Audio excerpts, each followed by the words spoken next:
Hi friends, இந்த வீடியோவில் சுவையான கொடி ஆட்டுக்கறி குழம்பு எப்படி செய்கிறதுன்னு தான் நான் சொல்ல போகிறேன். இதுக்கு தேவையானது என்னன்னு பார்த்தீங்கன்னா, நான் 3/4 கிலோ அளவுக்கு கறி எடுத்திருக்கிறேன். அதை இப்போ நம்ம குக்கரில் போட்டு வேக வச்சுக்கலாம். இதில் நம்ம மஞ்சத்தூள் போட போகிறோம். உருளைக்கிழங்கும் நான் இதுலேயே சேர்த்து வேக வச்சிருவேன். இஞ்சி பூண்டு நான் நசுக்கி வச்சிருக்கிறேன், அதையும் இதோட சேர்த்து போட்டுடலாம். உருளைக்கிழங்கு நீங்க வேணும்னா போட்டுக்கலாம், இல்லைன்னா தேவையில்லை. அது போட்டோம்னா நல்ல டேஸ்ட் இருக்கும்.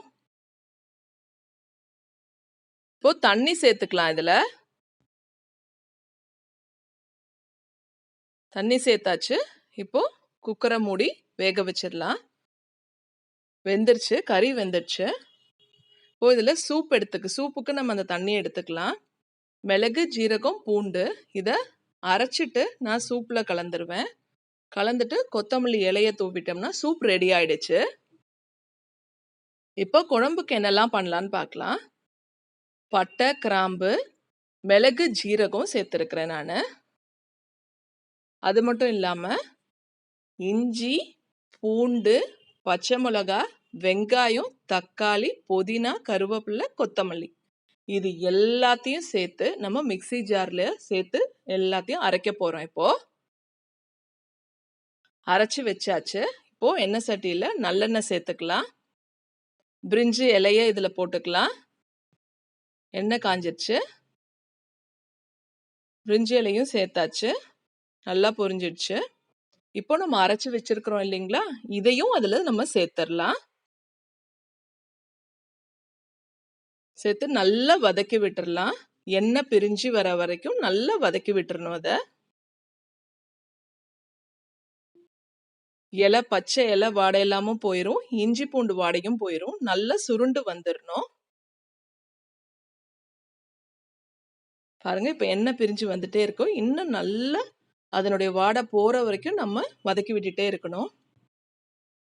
உப்பு சேர்த்துக்கலாம். இதுல மசாலா தூள் நம்ம சேர்த்துக்கலாம். நம்ம காரத்துக்கு ஏத்த மாதிரி குழம்பு மசாலா தூளும் தனியா தூளும் இதுல சேர்த்துக்கலாம்.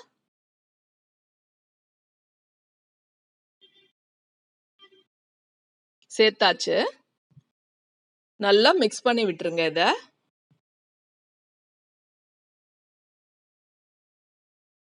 நான் வேற எந்த கரம் மசாலா, வேற நான்வெஜ் மசாலாஸ் எதுவுமே போடலை. நான் குழம்பு மசாலாவும் தனியா தூளும் தான் சேர்த்திருக்கேன். பாருங்க, நல்லா சுருண்டு வந்துடுச்சு. இந்த அளவுக்கு இருக்கணும் பதம். வேக வச்ச உருளைக்கிழங்கு இதில் சேர்த்துக்கலாம். வெட்டி போடணும்னு அவசியம் இல்லை, நம்ம அப்படியே கரண்டியாலேயே 1-2 நம்ம இது பண்ணிக்கலாம். குழம்பு வேகும் போது கரைஞ்சிரும் உருளைக்கிழங்கு, அதனாலதான் நான் அப்படியே பெருசாவே விட்டுட்டேன். நல்லா கலந்து விட்டுடலாம். இப்போ நம்ம வேக வச்சிருக்கிற ஆட்டுக்கறி எடுத்து இதுல சேர்த்துக்கலாம். நல்லா கலந்து விட்டுருங்க. மசாலாலாம் இதுல படுற மாதிரி நல்லா கலந்து விட்டுருங்க. உப்பு நம்ம முன்னாடியே போட்டுட்டோம்.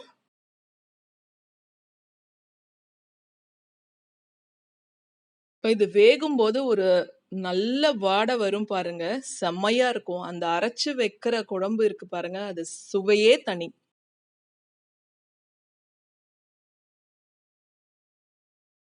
கொஞ்ச நேரம் மசாலாலாம் கறிக்குள்ள சேரணும், அதனால கொஞ்ச நேரம் மூடி போட்டு வேக வச்சுக்கலாம்.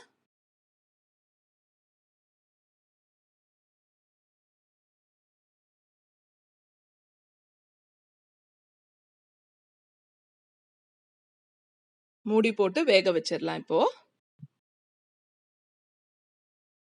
நீங்க வேணும்னா இன்னும் கொஞ்சம் தண்ணி கூட ஆட் பண்ணிக்கலாம், இல்ல திக்காவே இருக்கட்டும் குழம்புனா இப்படியே வச்சுக்கலாம். நல்லா வெந்துடுச்சு பாருங்க, நல்லா வெந்துடுச்சு. இப்போ நம்ம தேங்காய் கொஞ்சம் சேர்த்துக்கலாம். இதுல ரொம்ப வேண்டாம், ஒரு 2-3 பல்லு தேங்காய் எடுத்து அரைச்சி இதுல சேர்த்துக்கலாம்.